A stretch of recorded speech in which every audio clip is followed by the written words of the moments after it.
Stargate SG-1 is one of my all-time favorite shows. A soft reboot of the Stargate film from 1994, SG-1 ran for a decade and the story's world changed dramatically as Stargate Command became increasingly involved in galactic affairs. It can be viewed as a story of a heroic fight against evil, an allegory of America's rise to superpower, even as a multi-layered psyop to discredit some real secret program. And it presents an interesting thought experiment in comparative civilizations. But perhaps most of all, in a slightly askew way, Stargate SG-1 fills the same aspirational social model as Star Trek, but adjusted for its own time. Because where Star Trek's story of effectively a big united nations of equal civilizations working together in a big space navy is a story born of the World War II generation as they grapple with the 60s, Stargate is those same themes told from the perspective of the late 90s and early aughts. Stargate is GWoT Star Trek. At least that's what it became. When the series began in the waning days of the end of history in between time, Stargate Command is a small operation. They have a piece of equipment, the Stargate, but they don't really know what they want to do with it. They don't know how it works, and while they can operate it to some extent, they only have one destination they can go to with it, and they don't really have any idea what else is out there. But by using it, they've made Earth known to hostile powers out in the galaxy. So in one corner we have 1990s America, really just a small sliver of the Air Force, but they stand in for all of us here. And like early America, it's bold and confident enough to not realize how in over their heads they are. SG-1 has to be quick on their feet and in their thinking. They can't really steamroll anyone. They have to earn their victories. In the other corner, the GWoT. They have far more advanced technology, but they're kind of the evil Mary Sue Nepo babies of the galaxy. All their tech is copied from stuff they found, left behind by older civilizations. The Stargate isn't your technology. You took that. As far as we know, nothing you have came from you. They even steal bodies. Their entire existence as a technological species is based on parasitism. In these early years of conflict with the GWoT, Earth's defenses are extremely limited. Personified by the SG-1 team, they are resourceful but vastly outmatched in technology and resources. The Stargate program is tiny and isolated, but motivated and innovative. However, as they continue to push out into the galaxy, they score a few wins, they make some allies, and they start to acquire new technology. They disrupt the balance of power and gradually transform from a minor periphery nuisance to a major power. Defeating a couple GWoT system lords puts them in a position to eventually bring down the entire GWoT empire that's been in place for tens of thousands of years. One of the things I've always liked about Stargate is its depiction of the collapse of the stable but fundamentally fragile society of the GWoT. Through their loose confederation of system lords, they have dominated the galaxy for thousands of years, essentially unchanged, even going so far as having these same system lords reigning for that entire span through the healing capabilities of the sarcophagus.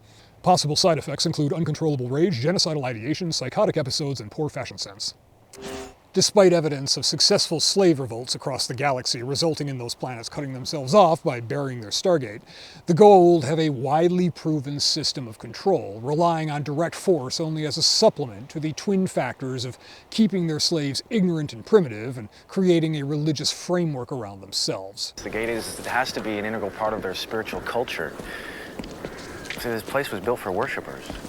Oh, well, let's just try to be out of here before the worshipees show up, huh?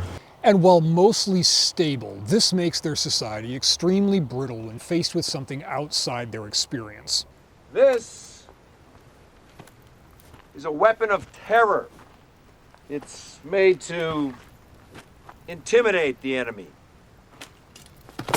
This is a weapon of war. It's made to kill your enemy. To be fair, the P-90 isn't really a weapon of war either. It's a glorified sidearm meant to be issued to the rear echelons just in case some bad guys show up way behind the lines. But basic point here stands. The Jaffa aren't a military so much as a police force. The staffs they carry are as much a symbol of authority as a weapon. The GWoT are heavily reliant on symbols as a means of control, and they're unprepared to fight an enemy that has a lot of practice fighting wars and no cultural inclination to see them as gods. So the SG teams have multiple points of leverage to destabilize the GWoT.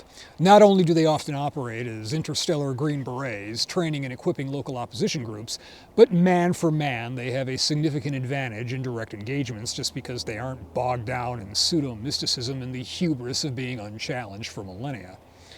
In a way, it folds back to that idea of Stargate Command as a microcosm of the post-World War II United States, expanding into a major power through the course of a war.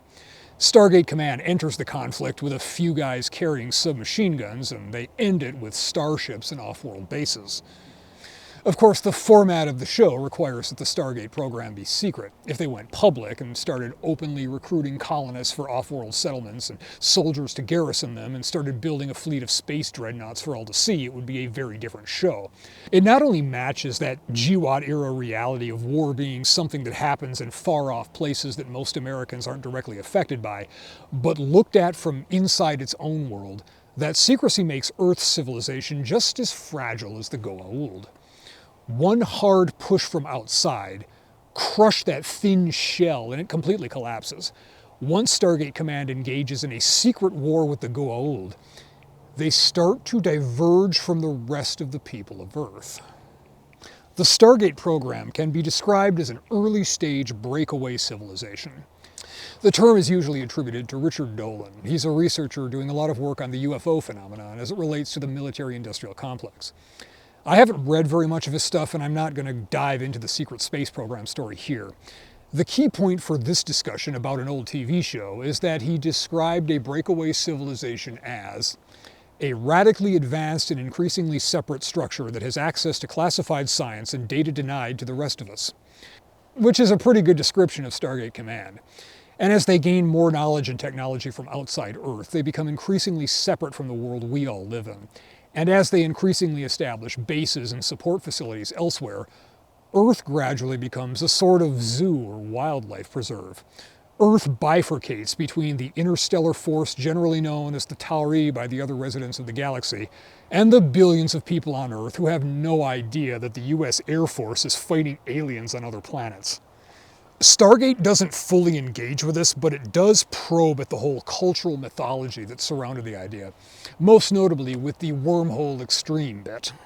Plausible deniability. In the event of a future breach of security, we'll be able to point to this television program.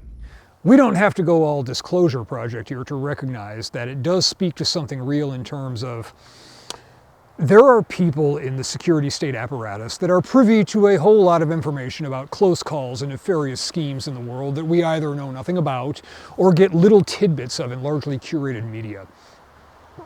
Based on things that have been declassified from decades past, I have high confidence that some of today's big secrets would scare the bejesus out of people even without involving extraterrestrial mind control worms posing as gods. Stargate does reflect part of our own world with secretive organizations unilaterally making policy outside of any democratic process or public awareness, but it does it within this context of exploring and expanding out into the cosmos. SG-1 is, for the most part, the America we want to see ourselves as. Brave, noble, looking out for the little guy and fighting evil. But it also acknowledges that all this is not without risk. The show is built on SG-1 saving the Earth from dangers they themselves stepped in more often than not. I have found several examples where you have averted tragedy on a global scale by the skin of your teeth, and virtually none where you have brought back anything of worth. And the series often reminds us that a vibrant civilization can quickly end up being a footnote in someone else's story. There's no manifest destiny except in hindsight. Stargate depicts numerous other civilizations throughout the galaxy, both alien species and humans descended from GWoT slave populations that revolted or were abandoned for whatever reason. Most of them are fairly primitive compared to Earth, but a few are far more advanced. The Asgard, for example, seem hyper-advanced, but are in fact teetering on extinction due largely to their own genetic degradation from millennia of relying on cloning.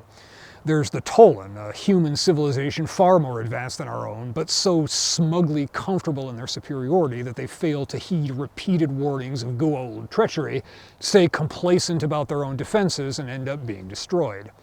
Our technology is superior in every way to theirs, and to yours. My, aren't we cocky? Our civilization is portrayed as this sweet spot of being advanced enough to fight more advanced adversaries, but not so advanced that we've forgotten that fighting is necessary. The most balanced in a galaxy of extremes, always coming out on top with a little luck and a whole lot of grit, ingenuity, and violence. There's a bit of a warrior ethos baked into it, the willingness to fight for a righteous cause, overcoming not only superior force of the enemy, but their patient, calculated plans as well. One notable example of this comes with the Ashen, a human civilization of bland technocrats with a long-term plan to depopulate the Earth to what they've deemed to be a more appropriate level. 6 billion? Growing at a rate of several million a year. That growth rate is unsustainable. And so are you taking military action to curtail this growth rate?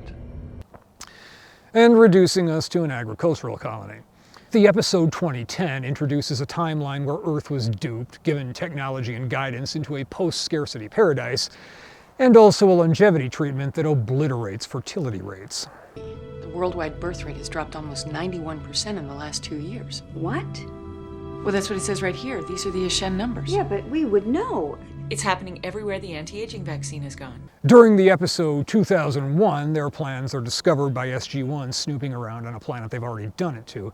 Some big black letters. Ashen vaccine causes something. I don't know what it is, but I don't think it's a good thing. These pictures appear to be much like those we saw of people celebrating. I don't think they're celebrating. I think they're rioting. Naturally, SG-1 saves the world again with a heroic act of self-sacrifice. It's something the Ashen were too coldly rational to foresee, the Tolan too smug to see as anything but reckless, the GWoT too self-absorbed to ever consider, and the Asgard seem to recognize it as something that they've long since lost. Now, it's hardly surprising that an American TV show made with the cooperation of the US Air Force would tend to depict an American military organization as the ideal. But it does end up consistently playing on this idea of balance between curiosity, ingenuity, the willingness to bust some heads, and the wisdom to know when not to. It downplays the techno-optimism of Star Trek in favor of a rougher sort of techno-pragmatism. And it shows us a civilization with a lot of internal tension, but still able to come together to focus on the task at hand. Personified by the SG-1 team with their very different areas of expertise and sometimes clashing personalities and worldviews. Jack, Sam, Teal'c, and Daniel often have very different ideas about how to handle a given situation, but there's enough respect all around that they come together and get it done every time. I hesitate to invoke the old "our diversity is our strength" line, but SG-1 is an illustration of how that's supposed to work. Not in some superficial bullshit way, but diversity of thinking and perspective. Every time they come up against some adversary bound together by a homogeneous collectivizing idea, whether it's false gods, amoral technocrats, or actual demigods with fanatical followers, their ability to game it out from multiple perspectives, pool wildly varied expertise, and defer to each other's strengths gives them an edge that can't be entirely substituted for with careful plans or bigger guns. Stargate is not utopian, but the SG-1 team represents us at our best. They make mistakes, a lot, but they own them and they fix them. In the process of telling its stories, it presents an idealized model for us in the same way that Star Trek does, even if it's done explicitly through a military lens. In both cases. But like Star Trek, it speaks more to its time than to ours. Trek comes from the era of grand endeavors spanning World War II, the founding of the United Nations, and the Apollo program. Big top-down undertakings done with much fanfare. SG-1 is more subdued, a sort of idolatry of experts working behind the scenes with a message that we can trust them, they know what they're doing. That narrative doesn't really hold up anymore. Today we need something that better acknowledges the failure of simply trusting the experts to manage the economy, healthcare, wars, in a way that Stargate and Star Trek before it structurally can't address. But simply projecting the problems of today outward, the future is shit, but in space, doesn't resonate either. For example, a lot of people like The Expanse, but I've never met anyone that it speaks to in the way that Trek does to many and SG-1 does to some. But there is something that Stargate does exceptionally well. Stargate shows our existing institutions working. Not always well, there are corrupt politicians and deep state cabals working their own agendas, and they have to be constantly watched and hammered down by honest people. It implies that our liberal society works if we constantly strive to make it work and root out abuses. It avoids hand-wave utopianism without succumbing to black-pilled cynicism and shows us that ourselves and our society are improvable rather than implying that we first have to tear it all down, whether through revolutionary intent or blundering into war or some natural catastrophe. So in that sense, SG-1 is perhaps the most genuinely progressive science fiction to hit the small screen this century. Politics really does suck everywhere you go. Indeed.